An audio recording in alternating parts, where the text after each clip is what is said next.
Itu di luar sana itu ada banyak teman-teman Mas yang mereka belajar, mereka baca buku, mereka nonton podcast, tapi tujuannya untuk update story. Survei menunjukkan 80% orang lupa apa yang dia baca setelah 24 jam. 80% loh, ngeri, Oke. ngeri. Kita butuh lebih dari sekedar knowledge gitu, Mas. Kita Ah, butuh namanya transformasi. Nah, pertanyaannya apa bedanya knowledge sama transformasi? yes.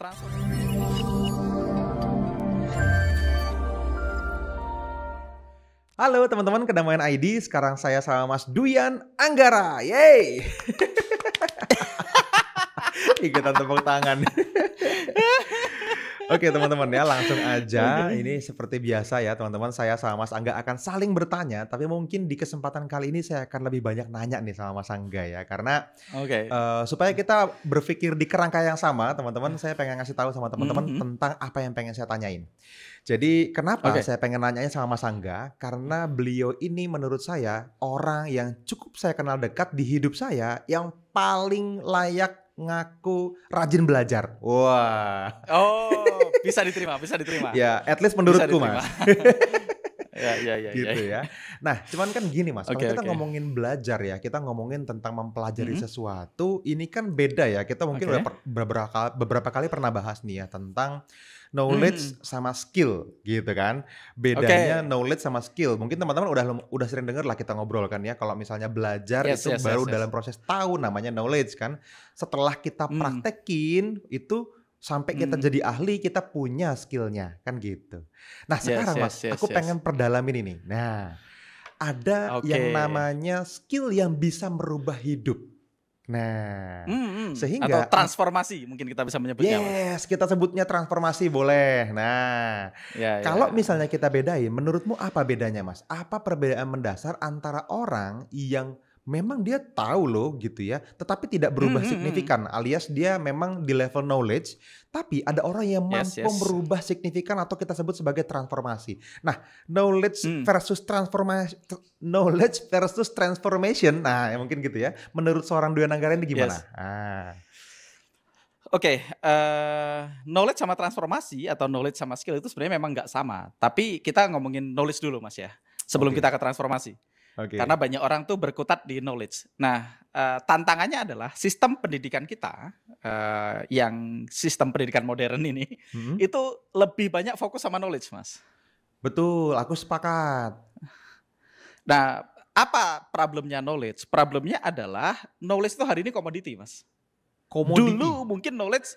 Dulu knowledge itu sesuatu yang, wah keren dia punya knowledge, dia punya ilmu, dia punya akses ke ilmu pengetahuan. Iya, iya. Tapi itu dulu. Nah hari ini Mas, di tahun 2025 ini, knowledge itu komoditi. Kenapa komoditi? Karena hari ini semua orang punya akses ke knowledge Mas. Mau anak kecil, orang gede, profesor, secara akses ya, kita ngomongin knowledge ya. Yes, Secara yes. akses, mereka punya akses ke knowledge yang di ujung jari kita. Wah, Semua orang bisa betul. akses Wikipedia, semua orang bisa nanya ke Google, lebih kacau lagi hari ini semua orang bisa nanya ke ChatGPT, Mas. Betul, bahkan Betul melimpah kan? dan berlebihan Mas hari ini, Mas. Betul, hari ini kita berada di era di mana kita nyebutnya kayak abundance information, di mana Yes. informasi itu sangat banyak dan kita punya knowledge atau informasi di ujung jari kita. Oke. Artinya knowledge hari ini tuh udah komoditi. Jadi udah nggak spesial banget gitu. Iya, Artinya kalau iya, kita iya. punya knowledge ya semua orang juga punya akses ke knowledge, tinggal dia mau akses apa enggak kan gitu. Betul. Kalau dulu kan Nah, buku susah dicari, internet nggak ada kan gitu ya. Jadi yes sesuatu yes yang yes memang yes yes. bener-bener berharga. Hari ini malah over Mhm. kayaknya, malah banyak Betul, over information. over Nah, information. problem yang aku lihat terjadi sama kebanyakan teman-teman di tahun 2005, 2024 di era modern ini, teman-teman, Mhm, itu mhm. di luar sana itu ada banyak teman-teman Mas yang mereka belajar, mereka baca buku, mereka nonton podcast, tapi tujuannya untuk update story. Tujuannya Kebayang untuk nggak sampean? update story, oke. Artinya memang Nah, aduh ya gitu. itu susah ngukurnya ya, itu masuknya seberapa dalam itu? Iya, jadi banyak orang baca buku supaya dia bisa update quote, orang baca buku supaya bisa bikin konten tentang buku yang dia baca. I see. Aku ketemu banyak orang, mereka nanya ChatGPT, mereka bikin konten. Makanya hari gini itu ada banyak banget konten-konten AI yang isinya 3 tips, 5 tips, 10 tips atau apa yang harus Anda lakukan, apa yang tidak harus Anda lakukan segala macam yang Iya, iya. bikin kontennya berdasarkan ChatGPT ya. Mereka bikin konten, mereka bikin microblog dan Ah. seterusnya. Dan ya itu bagus daripada nggak mengakumulasi knowledge, tapi knowledge saja nggak cukup, Mas. Karena satu, ketika misalnya kita baca buku, tadi banyak orang baca buku. Nah, survei menunjukkan 80% orang lupa apa yang dia baca setelah 24 jam. 80% loh, Oke. ngeri. Iya, 80% iya. orang lupa apa yang dia baca atau pelajari dalam 24 jam. Yes, Setelah 24 artinya jam. ya kita butuh lebih dari sekedar knowledge gitu, Mas. Kita butuh namanya transformasi. Nah, pertanyaannya apa bedanya knowledge sama transformasi? Yes. Halo teman-teman semua, sorry saya potong sebentar ya. Kalau teman-teman mungkin sudah mulai suka sama video yang sedang teman-teman tonton ini, maka teman-teman akan sangat happy kalau bisa ketemu sama saya secara langsung di dalam sebuah webinar secara live, teman-teman. Di sana Anda bisa langsung ngobrol sama saya, bisa bertanya secara langsung, dan saya akan membahas lebih dalam, lebih detail tentang apa yang kita bahas di video ini. Jadi teman-teman, saya secara personal pengen ngundang teman-teman semua untuk hadir ke dalam sebuah webinar live bareng sama teman-teman Kedamaian ID, dan linknya, infonya itu akan kita taruh di dalam kolom deskripsi di bawah video ini. Teman-teman silahkan cek kolom deskripsi dan teman-teman daftarkan diri Anda ke webinar itu dan kita akan ketemu secara langsung, secara live. Oke teman-teman, saya udah gak sabar pengen ketemu sama Anda. Silahkan manfaatkan webinar live-nya dan silahkan teman-teman lanjutkan videonya. Transformasi itu lebih dari sekedar knowledge, Mas. Ketika transformasi terjadi itu, our mind, pikiran kita itu expanded. Dan otak yang sudah berkembang, yang expanded, itu dia nggak akan kembali ke ukuran semula. Jadi transformasi itu tidak bisa di-undo, Mas. Transformasi itu irreversible. Oh, oke. Oke, kalau belajar Ya, tadi ya, sampean ya, bisa ya. lupa. Kalau transformasi dia irreversible. Kedua, ketika terjadi transformasi, itu cara pandang kita terhadap dunia itu berubah. Jadi terjadi kebijaksanaan baru sehingga kita memandang dunia dengan cara yang berbeda. Itu namanya transformasi. Yes. Makanya transformasi itu irreversible. Orang yang sudah melewati sebuah proses transformasi nggak akan kembali ke gaya lama. Nah, bedanya knowledge sama transformasi itu. Misalnya contoh transformasi yang gampang. Kalau Mas Fadli belajar berenang dengan baca buku, itu sampean akumulasi knowledge. Oh, ini teknik berenang, cara berenang, segala macam. Ya. Nah, ketika Mas Fadli mempraktekkan apa yang sampean pelajari, terus sampean beneran bisa berenang, itu sampean nggak akan pernah lupa cara berenang walaupun lama nggak berenang. Yes. Kebayang nggak? Kebayang. Ketika sampean belajar naik sepeda dan sampean bisa naik sepeda, ketika sampean bisa naik sepeda, bisa goes gitu. Terus abis itu 20 tahun nggak naik sepeda, nanti naik sepeda lagi sampean nggak lupa kok, Mas. Sampean tetap bisa naik sepeda gitu. Oke, itu kan Jadi karena ada muscle ketika memorinya mungkin gitu ya. Tapi kalau misalnya tentang apa yang kita pelajari, Mas, itu berarti memang beda banget ya antara orang yang oke aku udah pernah tahu dengan yang memang dia dapetin aha momennya gitu, kayak walah ternyata ini tuh gitu. Untuk dirinya sendiri, bukan Nah, cuma belajar dan ngajar gitu, tapi memang merubah hidupnya beneran. ya, tapi nanti ada beberapa hal yang kita perlu lakukan supaya ketika kita belajar terjadi transformasi. Tapi kalau belajar tadi kita lupa. Kalau transformasi itu adalah outcome-nya beda. Jadi bedanya cuman ngumpulin raw knowledge sama transformasi adalah misalnya gini, orang belajar tentang buku apapun, misalnya buku pengembangan diri, tentang buku cara mengatasi trauma atau buku cara mengendalikan emosi atau apapun buku pengembangan diri lainnya misalnya. Ketika dia baca buku, aku tuh punya banyak teman yang ngerti buku, ngerti quotes. Ya dia nonton semua kaset lah, kayak misalnya apa ya, dulu waktu kita main MLM gitu ya, misalnya di TNC itu kan ada kaset langganan kalau di LNI. Ya. Kalau di Core System ada apa namanya? Ada NetP kalau nggak salah ya. NetP namanya. Ya. Nah, itu kan mereka apa loh? Mereka tahu Pak Luis ngomong apa, mereka tahu Pak Trisulo ngomong apa, mereka ngerti Pak Suprato ngomong apa. Pokoknya mereka ngerti semuanya, tapi ketika dihadapkan sama masalah yang sama, yang kayak di video itu, tetap melempem, ngerti gak? Ya. Oh, ini Jadi bedanya. dia Oke. belajar, tapi tidak terjadi perbedaan behavior. Yes. Oke. Atau gini, sampai tak gampar, plak kena kan sekali. Kalau tak gampar yang kedua masih kena, namanya nggak belajar sampean, Mas. Tak gampar yang ketiga masih kena, ya nggak belajar.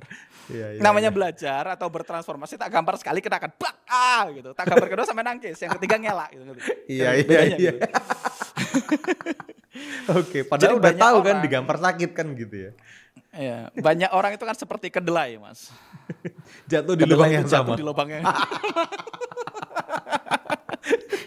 Oke. Kalau keledai kan paling 2 kali, jadi jatuh di lubang yang sama. Kalau kedelai lebih sering. Nah, Oke. nah, Itulah kenapa Jadi ketika kita transformasi, belajar, oke. ketika nanti misalnya kita baca buku, kita ikut kelas, kita nonton YouTube kayak hari ini, kayak teman-teman nonton YouTube hari ini, ada beberapa hal yang perlu teman-teman lakukan supaya tidak hanya knowledge, Mas, tetapi terjadi transformasi, terjadi perubahan behavior, terjadi perubahan cara pandang kita terhadap dunia gitu. Oke. Terdapat kebijaksanaan di sana. Jadi ada 5 praktek, Mas, yang kita bisa lakukan, Mas. Us, aku Supaya baru mau teman-teman nanya. nggak hanya sekedar belajar. Bentar. Itu beneran ada 5. Iya, Pak, kenapa? Ini kan pasti udah mulai di kepala teman-teman nih kan. Oke. Oh, ada bedanya. Lah terus aku harus ngapain? Kan itu pertanyaan besarnya. Yes. Apa yang Yes, memastikan harus ngapain? orang Yes. itu bisa mendapatkan transformasi, bukan cuma knowledge, karena inputnya sama nih. Ya kan? Yes. Yang membedakan adalah cara proses orangnya dong di dalam dirinya nih. Apa yang dia perlu lakukan yang specifically bisa bikin dia jadi seorang yang bisa apa? Kalau transformation berarti transformer berarti dia. Betul, Ya. bisa menjadi transformer. Transformer berarti. Gimana caranya jadi transformer nih? Oke, ada 5 hal tadi, Mas. Kita bahas yang Oke. pertama dulu. Yang pertama namanya refleksi atau critical thinking nyebutnya. Critical thinking. Oke. Atau refleksi gampangnya. Jadi kita merefleksikan terhadap apa yang terjadi sama hidup kita, termasuk juga kegagalan-kegagalan yang terjadi sama hidup kita. Terus kita tanya sama diri kita sendiri, apa yang saya bisa pelajari dari kejadian ini? Apa yang bisa saya lakukan supaya outcome-nya ke depannya lebih baik gitu. Jadi Yes. kita ngecek refleksi atau critical thinking, kita ngecek apa yang sudah kita lakukan yang salah di masa lalu. Terus apa yang bisa kita perbaiki, pelajaran apa yang bisa diambil dari kejadian atau kegagalan yang terjadi sama kita di masa lalu. Nah, itu critical thinking. Tapi bukan hanya sekedar ini, Mas, bukan hanya sekedar meratapi kesalahan, tapi juga kita ngecek inventory, Mas. Critical Oke. thinking itu kayak misalnya apa sih yang udah baik sama aku selama ini gitu. Yes. Apa area yang bisa ditingkatkan. Jadi ini nggak melulu ngomongin kesalahan atau kegagalan. Jadi intinya teman-teman melakukan refleksi atau critical thinking, teman-teman bisa lakukan journaling di situ gitu ya. Nah, intinya teman-teman bertanya, kira-kira apa yang bisa aku lakukan berbeda supaya outcome-nya beda ke depannya kalau terjadi hal yang sama. Jadi kalau misalnya teman-teman baca buku atau teman-teman nonton YouTube kayak hari ini gitu ya, teman-teman tanya, apa yang ide yang ada di buku ini, apa ide yang ada di podcast ini yang bisa saya terapkan ke hidupku supaya hidupku beda, supaya cara pandangku terhadap kehidupan berbeda, supaya tindakanku berbeda. Nah, itu yang pertama, namanya critical Oke. thinking. Dan ini biasanya biasanya orang mudah dengan langsung mendapatkan jawabannya atau butuh mungkin pertanyaannya ditulis dan dibaca berulang-ulang sampai dia ngerasain bener perubahannya, bahkan dicatat mungkin ya perubahannya. Atau bisa dilakukan saat journaling mungkin, Mas, yang banyak Atau orang sampai kalau bangun journaling pagi itu mereka udah ada yang bener. journaling. Yes. Nah, journaling itu kan termasuk refleksi dan critical thinking. Jadi dia pagi journaling apa yang terjadi dalam hidup ini, apa yang bisa aku perbaiki, apa yang bisa aku pelajari. Iya. Terus apa yang sudah baik di hidupku, apa yang perlu aku tingkatkan, nah gitu. Artinya ketika teman-teman baca buku juga bisa melakukan critical thinking. Ketika baca buku, setelah selesai baca buku langsung dicek apa ide di buku ini yang bisa langsung aku praktekkan supaya hidupku beda. Jadi banyak orang tuh kan baca buku sampai selesai, Mas. Nah, kalau Mas Fadli kan tidak sampai selesai baca buku. Sampai baca buku, nemu satu hal yang bisa dipraktekkan, sampai stop, sampai Yes. go out ke real world, terus sampai praktekin satu ide dari buku itu baru lanjut lagi. Yes. Jadi satu buku mungkin ketika sampai bisa menemukan 1 sampai 3 ide yang bisa dipraktekkan itu sebenarnya udah oke banget. Yes. Nggak perlu baca cover to cover tapi cuman buat story atau cuman buat mendebat orang lain kan gitu. Atau cuman buat foto-foto. Banyak orang kan gitu, atau cuman buat bikin konten gitu. Ya bikin konten nggak salah ya. Sekali lagi bukan yang salah dengan bikin konten. Bikin konten itu benar dan baik gitu ya. Karena itu juga masuk ke dalam kategori untuk menciptakan transformasi, tapi jangan berhenti di situ. Jadi praktek yang pertama adalah critical thinking. Nah, yang kedua, Mas Fadli, setelah critical thinking itu sampai study, belajar dan tulis. Jadi bukan passive learning. Oh, dengan menulis kita jadi active learning jadi. Yes, kalau passive learning kan teman-teman nonton podcast nih, nonton kita berdua nih, Ya, kita nonton berdua YouTube di nih, YouTube gitu ya. kan. Nah, teman-teman nonton terus, oh ya manggut-manggut, itu baru passive learning, which is good daripada nggak belajar gitu ya. Yes, betul. Tapi teman-teman bisa naik satu level jadi active learning. Teman-teman tulis, pelajari dan tulis. Sekali lagi ditulis apa yang kira-kira bisa dipraktekkan dalam hidupku. Jadi selalu apa ide di dalam video ini, apa ide di dalam buku ini, apa ide di kelas ini, kalau teman-teman mungkin di kampus, masuk kelas atau di course gitu, yang langsung bisa aku praktekkan yang bisa ngasih dampak ke kehidupanku gitu. Nah, tips tambahan Mas Fadli ketika belajar dan studi itu, aku tuh selalu ketika belajar, kenapa kok aku tuh termasuk orang yang jarang lupa, Mas? Untuk belajar ya, aku termasuk orang yang pelajaran kelas 4 SD itu kok masih inget gitu. Atau Nah, iya. aku bisa aku bisa ngulangin satu materi seharian full, aku bisa ngomong sama persis selama satu harian full gitu. Betul, betul. Nah, karena setiap kali itu Mas, setiap kali aku belajar, aku tuh berniat untuk mengajarkan kembali. Oke, sepakat. Iya, iya, iya, iya, iya, iya. Ini teman-teman, ini sesuatu yang memang saya sangat kagumi loh dari seorang Mas Angga ini ya. Ini beliau ini salah satu orang yang paling menurut saya ya, yang paling bisa mengingat apa yang dia pelajari dan disampaikan ke orang lain. Berarti memang mode belajarnya itu mode di mana nanti mungkin dirimu akan perlu mengajarkan ini ke orang lain gitu. Selalu. Ketika Selalu aku baca begitu. buku, ketika aku nonton video YouTube, ketika aku nonton Instagram Reel, apapun yang aku tonton itu niatnya selalu untuk sharing ke orang lain. Bisa jadi nanti di-sharing ke istri gitu ya. Bisa jadi sharing ke partner bisnis, sharing ke sampean, sharing ke Mas Deniwu misalnya. Oke. Bisa jadi sharing ke tim, sharing ke karyawan. Nah, Betul. Ini makanya jadi lebih dalam jadi belajarnya karena bukan cuma kita yang betul. belajar, tapi sampean juga mungkin berpikir nanti ada nggak ya orang yang nggak terlalu ngerti terus mungkin pertanyaan di kepala mereka apa ya gitu. Nah, sampean jadi mendalami langsung detik itu juga ya.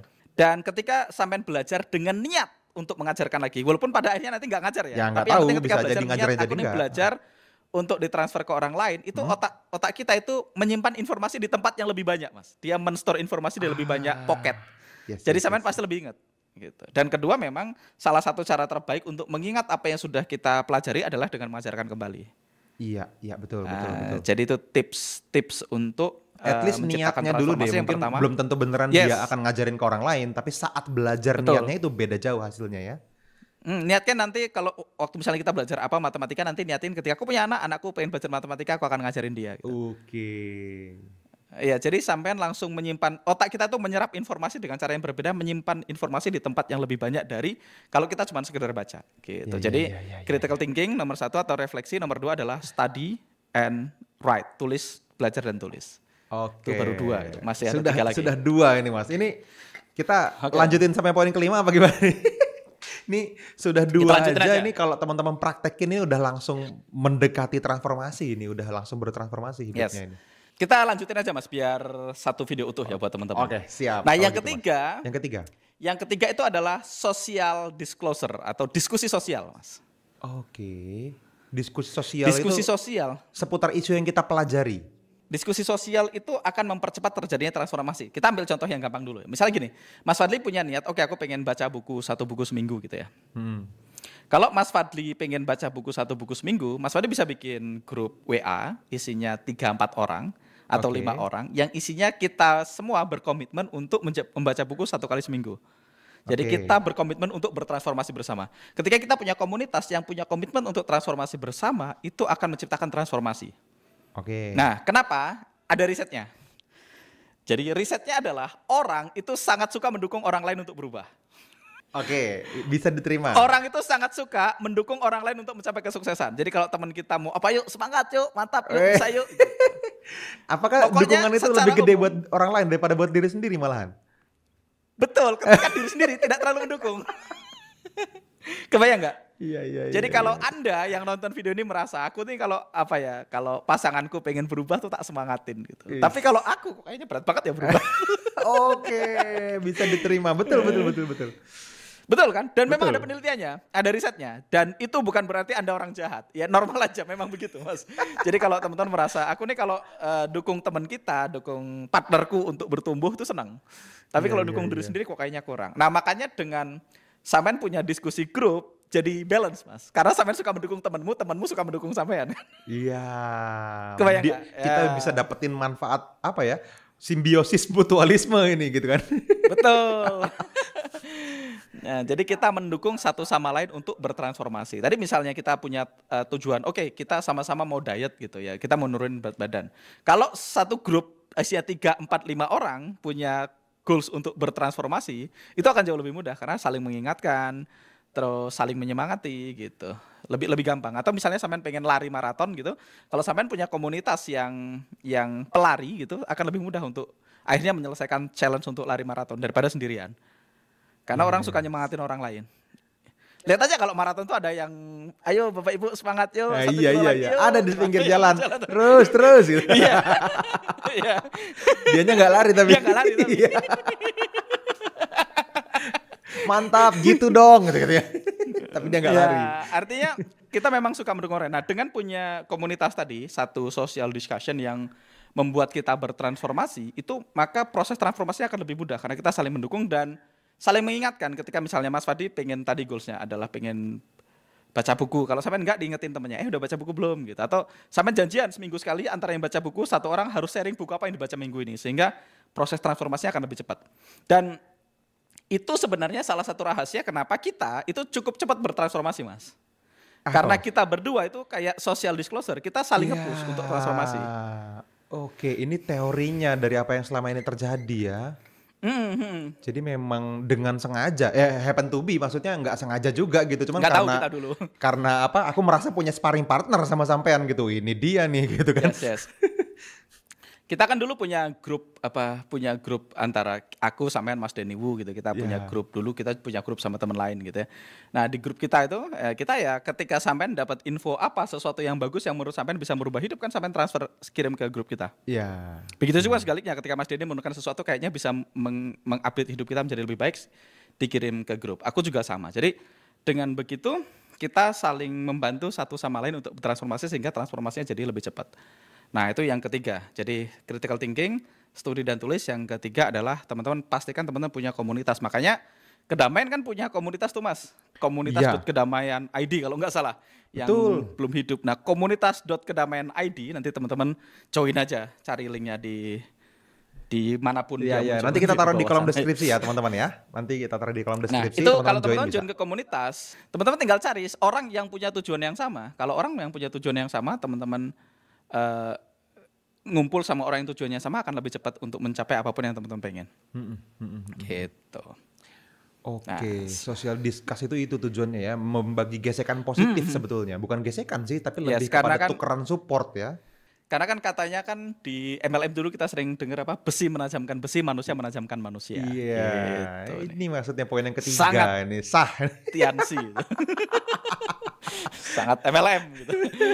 Oke, sekarang kita masuk yang keempat. Yang keempat, yes. Apa Mas? Yang keempat Mas? Nah, aku sambil nyatet. Yang keempat itu rate of application. Sampai mempraktekkan yang kedua soal itu. Nyatet sampean, belajar dan tulis.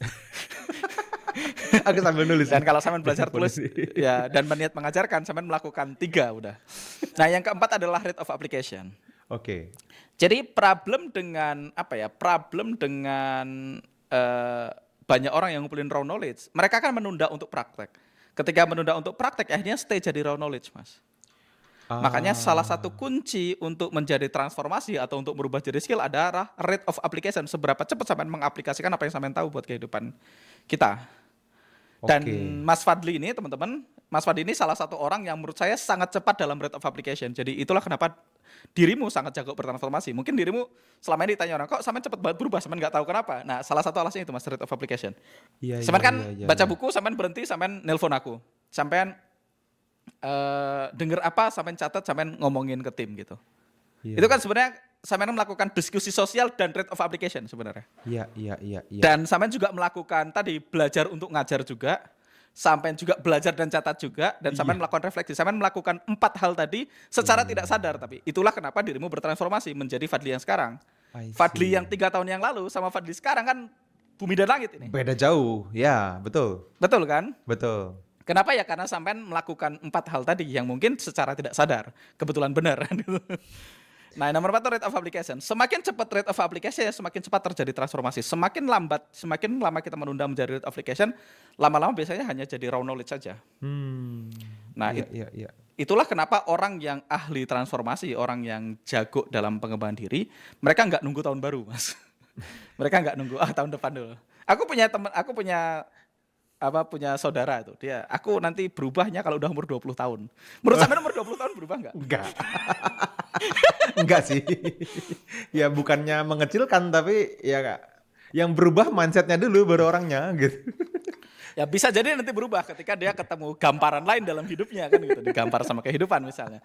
Tapi kalau kita menunda nggak berubah, Mas. Sampai nantilah tahun depan atau nantilah ketika apa. Teman-teman coba deh komen. Teman-teman nggak dapat ilmu, dapat ide, tak praktek. Nantilah kalau sudah menikah, nantilah dipraktekin kalau apa, nantilah kalau sudah apa gitu. Iya. Dipraktekin nggak? Iya betul. Most likely idenya udah lupa karena knowledge-nya udah lupa tadi. Apa yang kita pelajari seringkali kita lupa. Betul. Nah, makanya kita nggak perlu nunggu tahun baru atau nggak perlu nunggu. Kalau misalnya teman-teman malam ini belajar, oke aku belajar cara tidur yang baik, matiin lampu. Ya udah malam ini matiin lampu gitu, selesai. Jadi nggak usah tunggu sampai tahun depan. Banyak loh Mas. Ini penerapannya sebetulnya bukan hanya tentang apa yang baru orang pelajari, tapi tentang common sense kalau yang baik itu sebaiknya dilakukan, yang buruk sebenarnya harusnya diberhentiin. Ini aja sebetulnya banyak orang udah tahu knowledge-nya, tapi nggak bertransformasi. Gitu. Yes, jadi kan karena kayak nantilah kalau udah tua gitu. Nanti kalau udah punya anak misalnya gitu kan. Nantilah kalau udah lebih dewasa lagi gitu. Sekarang mah nyantai aja dulu misalnya kayak gitu-gitu tuh itu nggak bertransformasi dia. Iya. Padahal tahu. Dan karena dia punya dan karena dia punya kebiasaan menunda itu Mas, akhirnya dia punya belief yang beda lagi. Misalnya belief baru muncul kayak namanya berubah itu nggak bisa langsung, berubah ya pelan-pelan gitu. Karena dia terbiasa begitu. Banyak orang kan sudah tahu ada hal baru, dia tetap ngelakuin gaya lama Mas. Nah, itu terjadi sama tim kita juga kadang terjadi kan. Dia udah tahu jurus baru, tapi ketemunya masih gaya lama kan. Karena dia tidak terbiasa punya rate of application yang cepat. Jadi karena ya lupa. Karena banyak orang kan gitu. Karena kenapa? Karena dia punya belief. Karena dulu mungkin sering menunda aplikasi sehingga dia punya belief nanya berubah nggak bisa langsung, berubah ya pelan-pelan gitu. Nah sedangkan aku punya belief bahwasanya perubahan datangnya seketika. Makanya aku setiap kali dapat update, aku bahkan nggak merasa perlu waktu untuk bertransformasi. Kayak misalnya dulu aku punya contoh yang kalau kita ngantongin dompet itu kan biasanya di saku belakang dulu waktu zaman pakai jeans ya tahun-tahun. Iya. Ingat cuman jeansnya di belakang. Tapi ternyata katanya kalau di belakang tuh nggak baik buat tulang belakang, terus bikin sakit pinggang segala macam gitu. Dipindahin ke depan kan, apa dompetnya. Ya besok begitu tahu besok pindah ke depan aku. Sedangkan banyak orang kan dia udah tahu, kok masih di belakang? Oh ya lupa, ngerti nggak? Dia sering lupa ngantongin di belakang, padahal dia bisa pindah ke depan langsung. Sedangkan aku begitu tahu aku langsung pindah ke depan. Ya pindah aja gitu karena terbiasa perubahan datangnya seketika. Iya. Atau sesimpel orang sudah tahu nih naik mobil, biasanya dia bawa R3 misalnya. Berarti Teguh contohnya. Enggak, misalnya biasanya dia bawa R3. R3 kan sennya di kanan, wipernya di kiri. Terus dia bawa BMW itu, dia sebenarnya kan dia tahu deh, oke wiper di wiper di kanan, sen di kiri. Tapi nanti dia mesti salah, malah wiper. Karena mungkin dia sudah terbiasa bahwasanya berubah nggak seketika. Sedangkan kita, kayak aku tuh udah tahu ketika aku bawa Pajero, aku tahu sennya di kanan, ketika bawa BMW sennya di kiri. Jarang banget ketukar aku Mas. Iya, betul. Keyakinan dasarnya aja beda, dasar. Bukan berarti aku lebih sakti, karena memang beliefnya beda. Nah, makanya ini data menarik tentang ini Mas, New Year's Resolution. Sampai tahu nggak? 23% orang yang bikin New Year's Resolution itu menyerah di minggu pertama. Minggu pertama di tahun itu? Iya, jadi tanggal 8 Januari itu udah nyerah. Apapun New Year's Resolution-nya, 23%. 23% gede banget Mas. Minggu pertama tuh, buset. Dari 365 baru 7 hari.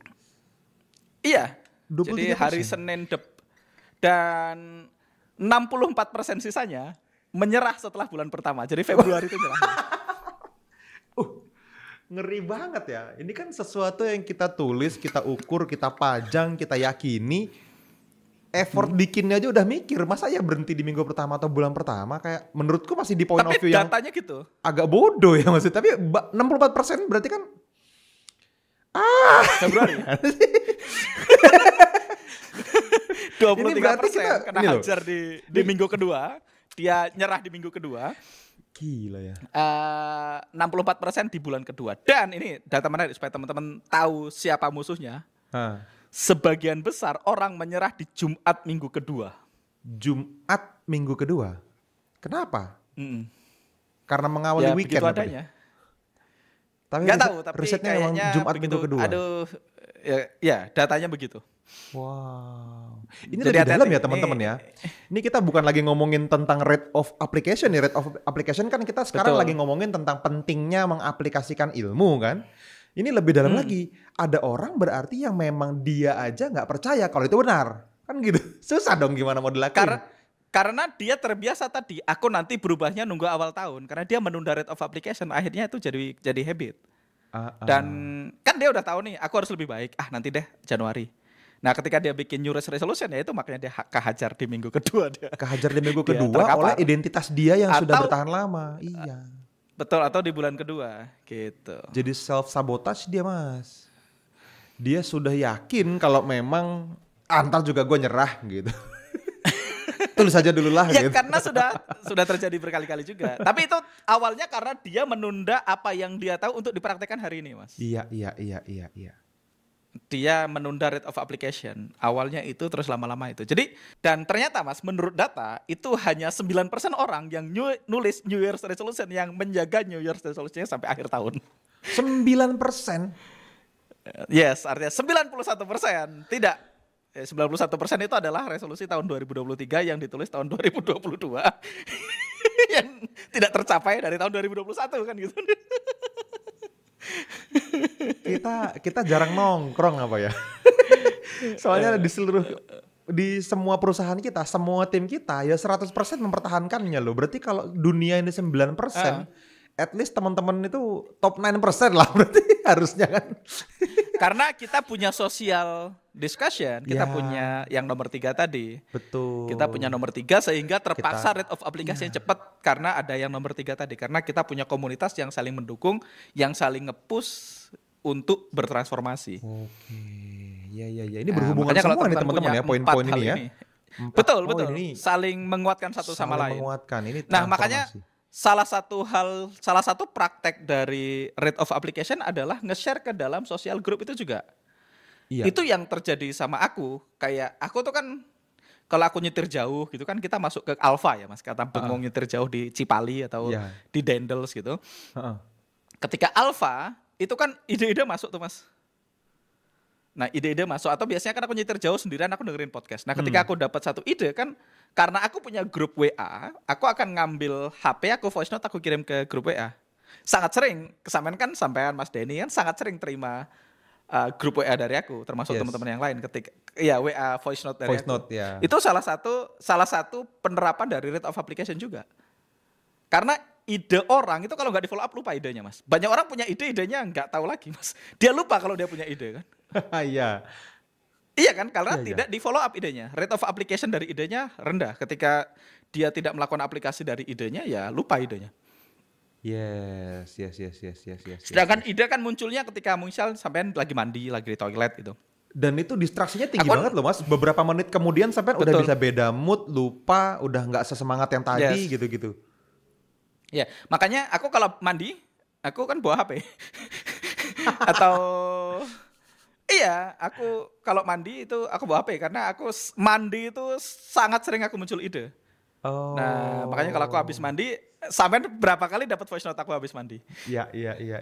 Oh, Ya, mungkin aku dapat voice note kirim ke mandi grup. sampean itu Mas, sama dengan aku ngopi pagi. Aku ngopi pagi itu bikinnya bisa setengah jam, ngopinya bentar. Nge-green dulu iya kan gitu kan. Ketika Mikir dulu, sampean sambil mikir. ngopi itu memang itu meditating, yes. Karena ngopi itu sampean slowing down. Iya. Sampean pouring V60 itu kan sampean slowing down, sampean istilah orang itu apa ya? Hidup di sini saat ini, sampean Hadir penuh, mindfulness. sadar penuh, hadir practice, utuh. Yes, mindfulness betul. Yes. Nah, ketika sampean mindfulness practice, sampean muncul ide. Nah, ketika ide muncul harus di follow up. Kalau enggak ya menguap nanti. Makanya Betul. sampean punya grup diskusi dan melakukan rate of application. Salah satu rate of application kita dengan men-sharing ide yang baru muncul itu ke dalam grup WA tadi. Alright. Nah, dan ini berkaitan dengan teknik kelima kita, Mas. Oke, Yang nomor terakhir 5 nih. Mas. Ini udah 4 ini. 4-4-nya aja sebenarnya sebagian akan memperbaiki yang lain ini. Yang kelima apa nih? Yang kelima juga berhubungan dengan yang sudah kita ceritain dari tadi. Karena ternyata kita tidak sengaja melakukan kelimanya. Yang kelima itu namanya altered state. Altered state itu cara tercepat untuk menciptakan transformasi. Jadi kita recap dari depan. Critical thinking atau refleksi. Yang kedua belajar dan tulis. Yang ketiga adalah grup social discussion. Yang keempat adalah rate of application, seberapa cepat kita mengaplikasinya. Dan yang kelima adalah altered state. Nah, altered state ini sangat mempercepat proses transformasi. Kenapa? Karena pertama tadi kita udah bahas tadi contoh-contoh tadi sampean ngopi. Bikin kopi lebih tepatnya kan bukan ngopinya. Bukan, Pagi-pagi sampean bikin kopi, sampean Bikin grinding. kopi itu altered state. Terus sampean pouring V60. Sampean masuk ke alpha karena sampean sangat relax, nyaman, fokus, sampean pikirannya tenang. Sarafnya udah bukan Sarafnya parasimpatik, bukan simpatik istilahnya Yes, kan gitu. yes. Nah, ketika itu terjadi, sampean masuk ke alter state. Ketika sampai masuk ke alter state, ide-ide muncul, kita lebih fokus. Dan itu mempercepat proses terjadinya transformasi.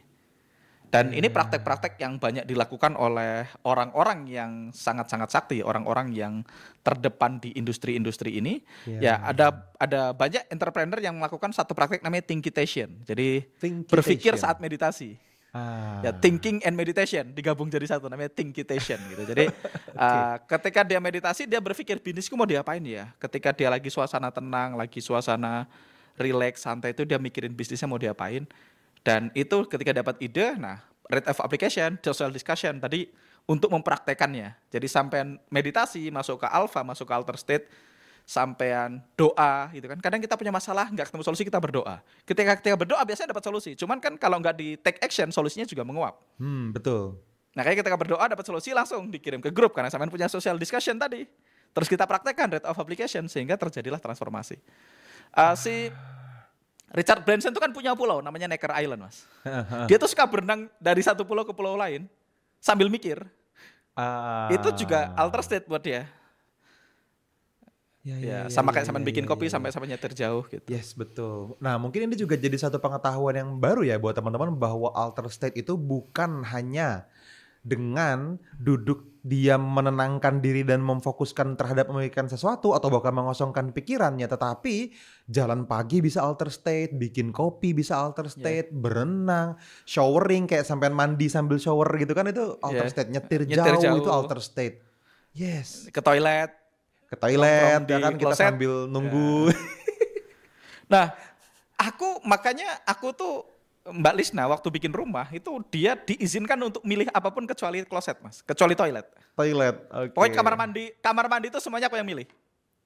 Jenis showernya, jenis bathtubnya, jenis Oh. klosetnya, itu semuanya aku yang milih. Karena aku tahu persis itu tempatku produktif.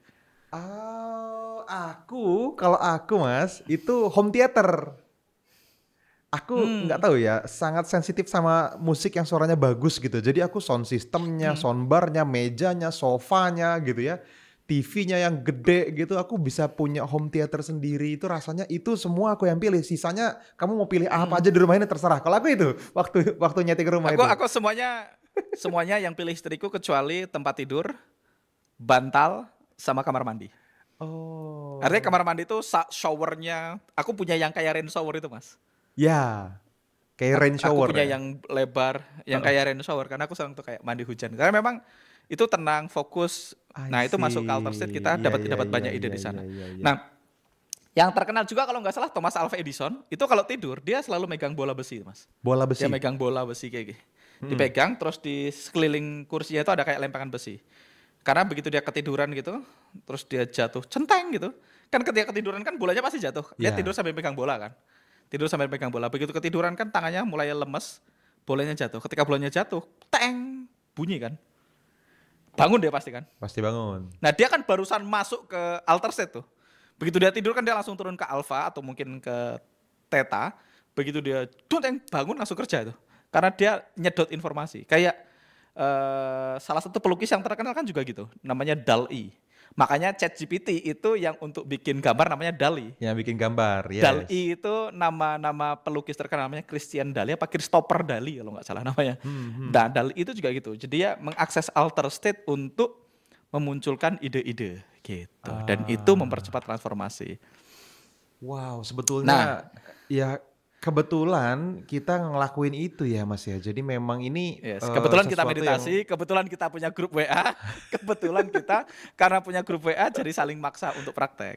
iya, iya, iya. Kebetulan kita punya tim, jadi ketika kita belajar kita pengen belajar untuk ngajarin tim kita gitu. Ini yang perlu teman-teman lakukan ini sebenarnya juga mungkin apa yang kita lakukan sih ya teman-teman ya. Jadi ini kan catatan ini Betul. 5 poin ini kan baru baru teori nih hari ini teman-teman tahunya kan gitu ya. Mhm, Tapi ya mhm. perlu sengaja habis ini bikin grup belajar, bikin grup WA minimal sama teman-teman yang seperjalanan pengen serius Yes, bertransformasi gitu yes. kan.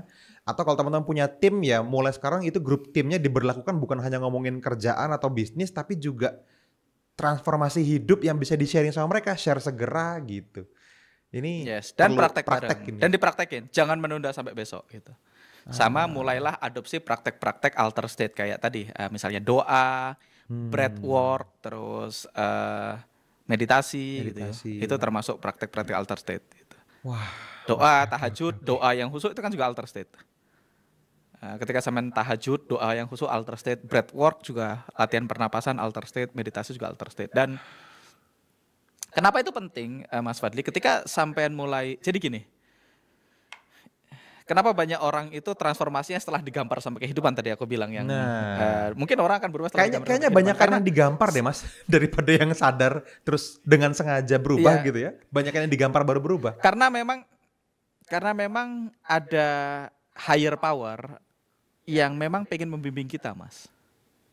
Oke. Jadi terserah keyakinan teman-teman semua. Ada yang bilang Tuhan, kalau buat kita udah pasti Tuhan. Gitu. Ada yang Iya, bilang alam semesta. iya. Tapi intinya ada kekuatan yang lebih tinggi, yang kekuatan ini tuh pengen membimbing kita.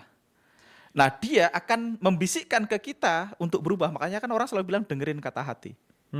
Kalau ambil keputusan kecil, gunakan pikiranmu. Kalau keputusan besar, gunakan hatimu. Mm-mm. Nah, sebenarnya kan kita itu dikasih panduan, dituntun untuk bertumbuh menjadi pribadi yang lebih baik. Karena soul kita lahir ke bumi ini kan bukan untuk sukses, bukan untuk kerja keras.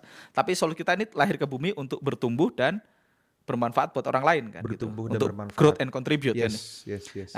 Nah, jadi sebenarnya soul kita itu pengen growth. Nah, growth itu biasanya akan dibimbing. Nah, tapi ketika kita nggak ngasih ruang untuk mendengarkan bimbingan tadi, ya digampar. Kan sampean dibimbing, kok nggak dengar sifat ini dikasih tahu. Dicolek sampean nggak dengar. Colek lebih kencang nggak dengar kan. Berarti Dilempar sandal nggak dengar. Lempar batu bata. Iya kan? batu bata dong. Tapi berarti memang itu Iya kan? udah waktunya banget belajar dan udah telat makanya dilempar batu bata kan. Ya, Iya. supaya kita kembali ke track kita, yaitu bertumbuh kan gitu. Nah, kalau teman-teman praktekkan 5 praktek transformasi ini, ya teman-teman memang ketika teman-teman journaling, ketika teman-teman berdoa, ketika teman-teman meditasi, breathwork, teman-teman memang ngasih ruang untuk Tuhan membimbing kita. Gitu. Mas, berarti Lewat insight, lewat wisdom, lewat kebijaksanaan. aku jadi mulai berpikir gini Mas, jangan-jangan ya, jangan-jangan apa yang sering kali kita bilang ya, aku sering banget ya teman-teman ya dengar Mas Angga ngomong itu kalau dia tuh nggak pernah down, dia tuh nggak gampang sakit hati, nggak pernah mudah merasa disakiti. Selama ini mungkin aku berpikir ya karena memang kitanya ini aja, memang nggak baperan aja, memang mati rasa aja gitu. Atau yang barusan sampean bilang Mas, aku jadi kepikiran. Atau jangan-jangan memang kita nggak pernah sampai tahap dilempar batu bata.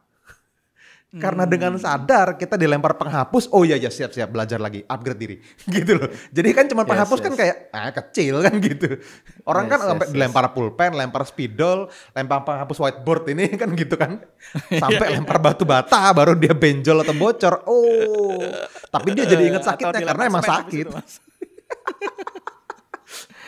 Nah, itu jawabannya akan kita jawab di video berikutnya, Mas. Oke. Kalau gitu kita cukupin dulu teman-teman ya. Kita nanti akan tanyain ini lebih dalam ke Mas Angga. Sampai ketemu di video berikutnya. See you.